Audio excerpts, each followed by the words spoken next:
Le docteur Dine pour sortir, on donne cette information qui tombe également.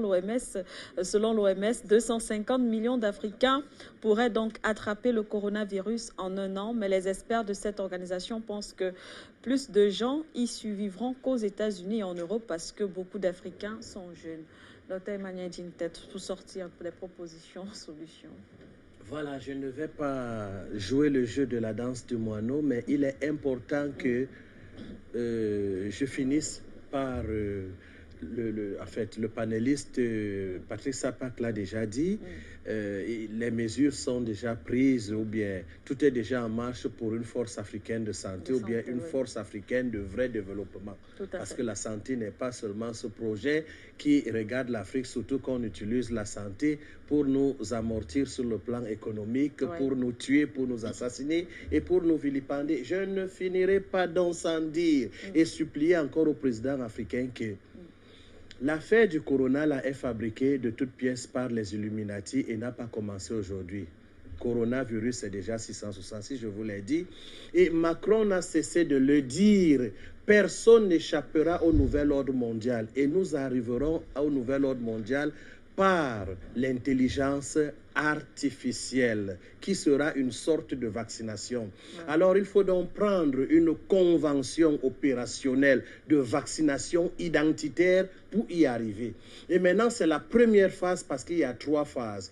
Pour l'instant, l'Organisation mondiale de la santé, le banditisme international, voudrait tester le niveau d'obéissance des peuples, d'où l'exigence de confiner. Mais en tant que médecin, pauvre médecin, depuis quand même 22 ans, ça veut dire qu'avant ces 22 ans, j'ai étudié, je puis vous dire que le confinement n'a jamais aidé un peuple à être délivré d'une attaque épidémiologique. Au contraire, en vous confinant, il existe ce que j'ai expliqué dans une conférence, l'inceste viral. L'inceste viral est capable de donner au système immunitaire de ne plus reconnaître l'ennemi. Comprenez-le. Tandis que le déconfinement, la circulation, crée une immunité collective dont par des divers contacts, et sachez que les microbes ne sont pas nos ennemis, c'est le terrain qu'il faut protéger. Le contact avec l'extérieur envoie des particules microscopiques en nous qui met constamment le système immunitaire en travail pour notre protection. Ça, je pourrais revenir là-dessus parce qu'il va falloir revenir à la vraie immunité et non les bêtises qu'on nous met aujourd'hui dans des facultés de médecine, transformant des médecins en agents très dangereux. Parce que je vous assure, même le fait de vous asphyxier là, avec les masques, c'est pour vous fragiliser. Ça fait 50 à 60% de votre gaz carbonique qui revient dans votre intérieur. Et pendant ce temps, vous faiblissez parce que l'énergie amplifiée ou bien gérée par une bonne oxygénation du corps n'est plus là du tout. Mais les médecins réciteurs de cours, malheureusement, ne vous en parlent pas.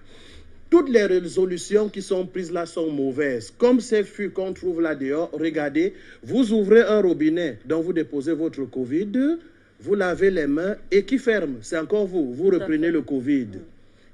Autant d'imbécilité qui démontrent qu'il n'y a pas eu concertation scientifique, mais une histoire politique décidée un certain jeudi, le 12 mars en Belgique, et les Africains ont copié-collé dans une sorte de folie qui dérange même parce qu'il suffit de réfléchir comme le patriarche disait tout à l'heure pour comprendre qu'on imbécilise les gens. Donc 50 personnes, le virus se calme. En tout cas, j'ai vu dans les restaurants, tout le monde entre, il baisse. Il met en berne son masque.